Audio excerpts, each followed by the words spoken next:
All right, we're still looking at the scriptures for Lent 4, Year A, March 15th, 2026. We'll go finally here to the epistle from Ephesians chapter 5. Maybe it's because it's a different day and I'm tired. I feel like I don't have a whole lot to say about this. You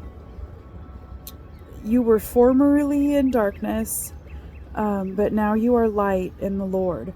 Maybe this can connect to some of the things that I had said earlier about John 3 and John 4, when Jesus is trying to explain to Nicodemus and then also to the Samaritan woman at the well.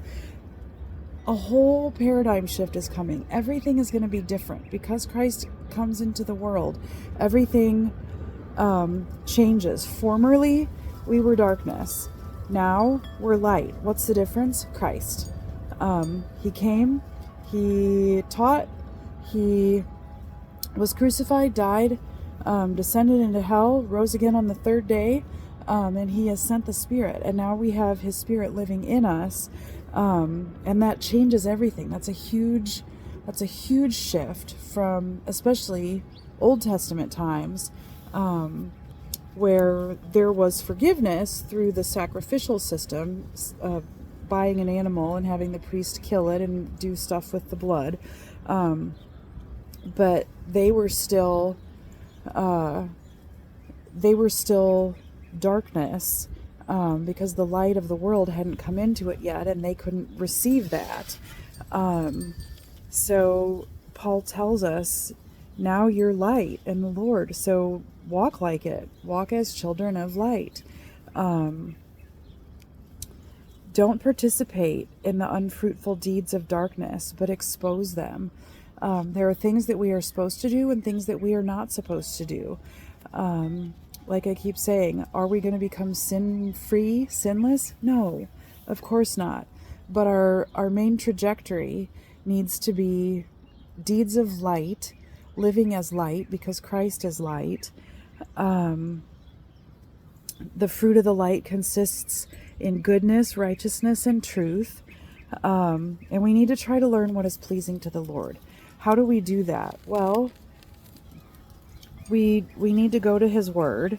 We need to be in a worshiping body with him and others on a regular basis. We need to talk to others about the word, study it, meditate on it, memorize it, and ask him to teach us what is pleasing to you.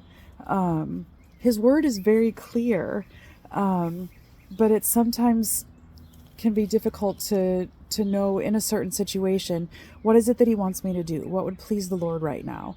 What I'm learning actually right now is that if I don't know, then I need to sit still until I do know. I have this tendency to go guns blazing and just make the best decision and charge forward because I hate inaction and stagnation. That makes me really uncomfortable, and I feel like it's pointless. And so what I'm learning right now is if I don't know what the right thing is, I need to just sit still, and that's really hard for me. Verse 11, don't participate in the deeds of darkness, but expose them. I am so grateful right now that this is taking place in our world. We have an administration that is intent on the truth, and a lot of things are getting exposed that have been hidden for decades and decades and decades, and that nobody wanted to dig into because it would be so ugly and cause such unpopularity. And so we're getting a lot more truth lately here than we have certainly in my lifetime, and that's what Christ wants. I think we're on the right track here. It's disgraceful even to speak of the things which are done in secret. Oh my gosh, a mosquito just landed on me. It's March. Come on. And so it's really easy to think of those people and the disgraceful things that they do.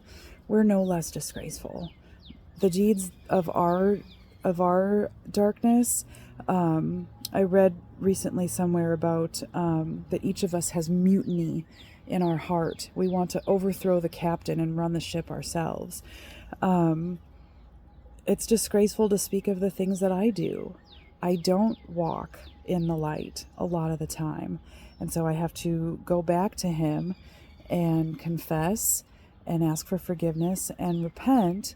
And again, this is the whole point of Lent, that we need to recognize the impossible chasm between our sinfulness, our disgraceful deeds, and his perfection. And it is impossible except for his shed blood and giving us his righteousness. All things become visible when they are exposed by the light, for everything that becomes visible is light. This doesn't mean that we go around pointing out, you're sinning and you're sinning and you're sinning. We can't do it like that. But we can, where possible, and when it's pleasing to the Lord, come alongside and ask him to show us, is there something that I need to say here? I think this is especially true for parents. Maybe I don't go around to strangers or people at my church or other members of my family and point out their sins. That's probably not fruitful. I do this as a parent, though, for sure. So yeah, we're talking a lot about light and blindness in the pericopes for Lent 4, and this fits in with those themes.